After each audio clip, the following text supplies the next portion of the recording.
আজকে তোমাদের শিখিয়ে দেবো দারুণ একটা সহজ রেসিপি। কি বলো তো? লোটে মাছের ঝাল। লোটে মাছগুলো কি ভালো না?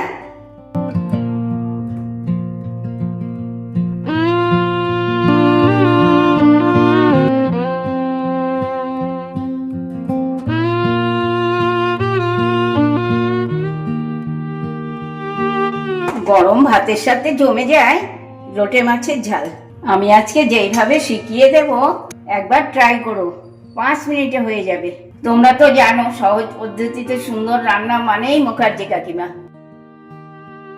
বন্ধুরা, তোমরা সবাই ভালো আছো তো? তাহলে চলো আর কথা না বাড়িয়ে লোটে মাছের ঝাল রেসিপিটা শুরু করে দিই। যাওয়া যাক আমার হেসেলে।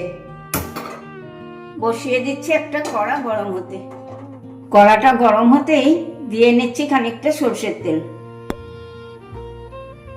আমি কেটে নিয়েছি কিছু জিনিস, নিয়ে নিয়েছি পেঁয়াজ কুচি, টমেটো কুচি আর রসুনটা আমি থেতো করে নিয়েছি। এবার আমি গরম তেলের মধ্যে দিয়ে নেব রসুন থেতোগুলো।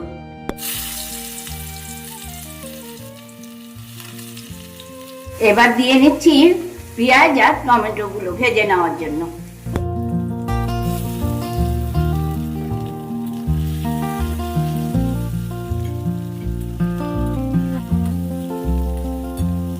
এটা ভেজে নেওয়ার সময় দিয়ে নিচ্ছি 1 চামচ নুন।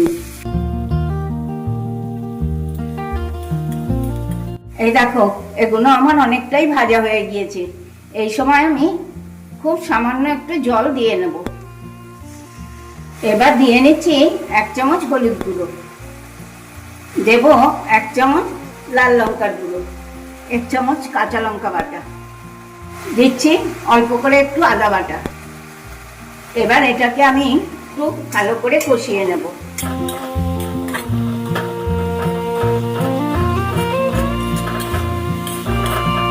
রঙের জন্য দিয়ে নিচ্ছি 1 চামচ কাশ্মীরি লঙ্কার গুঁড়ো।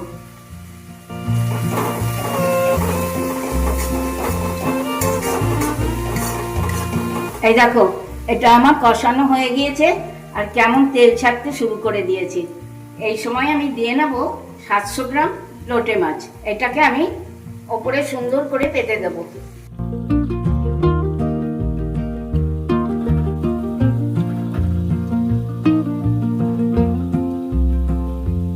এবার আস্তে করে আমি সাইড থেকে থেকে এটা উল্টে দেব।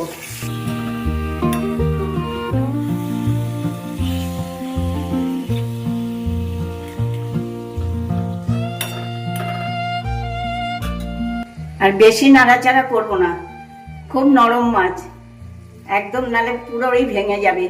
দেখা যাক কতটা গোটা রাখতে পারি। এই দেখো, 2 মিনিটের মধ্যেই কেমন লোটে মাছটার থেকে জল ছাড়তে শুরু করেছে। এটাতে কিন্তু জল দিতে লাগে না, এমনিতেই জল বেরিয়ে যায়। এবার এটা মিডিয়াম ফ্লেমে রেখে আস্তে আস্তে নেড়ে আর খুব কম নাড়তে হবে, এটাকে তৈরি করতে হবে।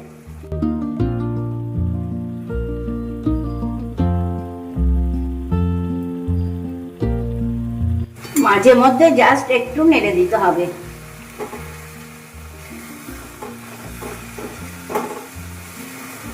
যাতে নিচে না ধরে যায়।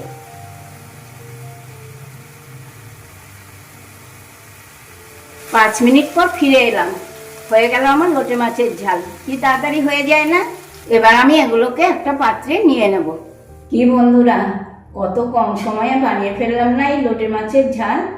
তোমাদের ভালো লেগেছে তো?